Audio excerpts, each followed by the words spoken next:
My name is Kimberly Reed, and I am really excited to be here today to speak with all of you about equality in the workplace. I'm a filmmaker. I made a film called Prodigal Sons, which is an autobiographical film. And I figured I'd start out today by playing the first 5 minutes of the film, which kind of speaks for itself. I think it'll make a good springboard for discussion. So let's watch a little bit of the film.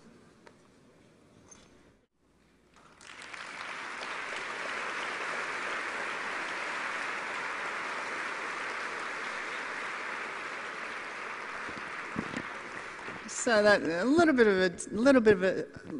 of a taste, a little bit of background about me and my family, and you might be wondering what happens next. And I think there's only one word for it: the unexpected. My high school reunion, goes smoothly, which nobody expects. My adopted brother Mark makes a simply astounding discovery about who his parents and grandparents are. And then once those two pretty remarkable, unexpected stories are introduced, they both disappear, which is unexpected.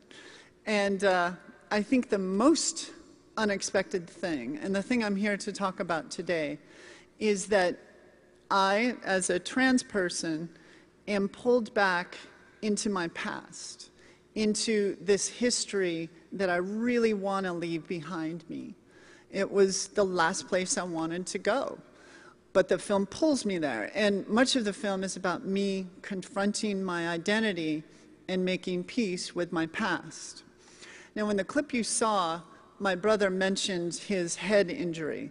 Now, to complicate matters, the effects of his traumatic brain injury worsen in the film. His short-term memory starts to slip. He becomes pulled back into the past. He's a sentimental guy to begin with, but he starts to cherish the past more than ever. And this is the same past that I want so desperately to forget, to put behind me. So why is it so hard for me to be pulled into the past? Why is that such a problem? Let me tell you a story coming from the perspective of someone who's trans. And I should say that I focus on some of these maybe sensitive issues in the trans community, not because you all are thinking about these issues for the first time. Maybe you are, but I think most of you probably have considered this before. But I bring this stuff up more to inspire ways for all of you to discuss these issues with other people more widely. So here's my story. After high school, I moved to San Francisco, moved from Montana to San Francisco, in large part because I thought that would be the best city in the world to transition in. I was attending film school, and I had landed the perfect freelance job.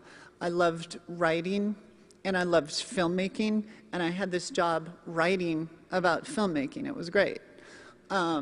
And it was in San Francisco in the early 90s. It was a really heady time. The dot-com stuff hadn't even happened yet, but it was like this proto-dot-com stuff going on in Multimedia Gulch. I'd done enough film editing on one of those flatbed editors where you're chopping film and taping it together to know that I never wanted to do that again, and I wanted to do it on a computer. And I kind of got involved on the ground floor of digital video editing and production. And it just so happened that that was a unique and sought-after skill at the time. Headhunters were calling, and the freelance job that I had, they wanted me to come on full-time, and they kept asking me again and again and again if I would take a full-time job. But I kept avoiding the question because I knew I had to transition, and I didn't know how to tell them that, this would be happening. Then the company started taking me out to dinners, in limos, and they were really courting me to take this job. I was young and, flattered and kind of ate it all up, but I still didn't take the job. You know, because for me, the perfect thing would have been if I could have the job and transition on the job as well. And actually, now that I think about it, that was the only thing that would have worked, the only thing I really could have done. Now, I had already quit the best job I had ever had, and I quit that job because I didn't have the nerve to transition on the job. And I didn't want that to happen again. I realized that I had made a mistake there. So I wanted to transition at work, but I had no idea how to do it. I really wasn't sure I could pull it off.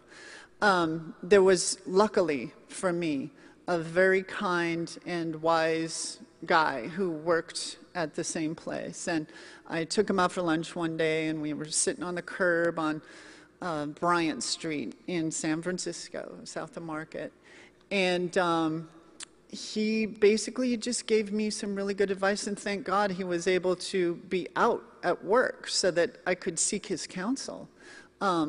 It was all really scary to me, but thanks to this good advice, I finally got up the nerve to tell my employers that I would take the job, but that I would be transitioning on the job. Now, the boss at the time, he had a ponytail, and he was cool, and he had this predilection, this fascination with alternate universes and other, like, really kind of, he just was really into things like mind-blowing things. So I tell him, hey, I'd love to take the job, love to take you up on that offer, but I'm going to be transitioning on the job. And his mind was blown, and he did not like it. He was completely speechless. And he said, well, I don't know about that. And the first thing he said was, I mean, where would you go to the bathroom? That was the one thing that he could come up with. And then he said, the good old line, well, I don't really have a problem with it, but I know everybody else will. Now, you can probably imagine that the consistent encouragement for me to take this job stopped. The dinner invitations stopped. No more limo rides. And then all of a sudden, I wasn't hearing from them at all. And it was incredibly frustrating to me, as you can imagine. I mean, my ability to do the job had not changed at all.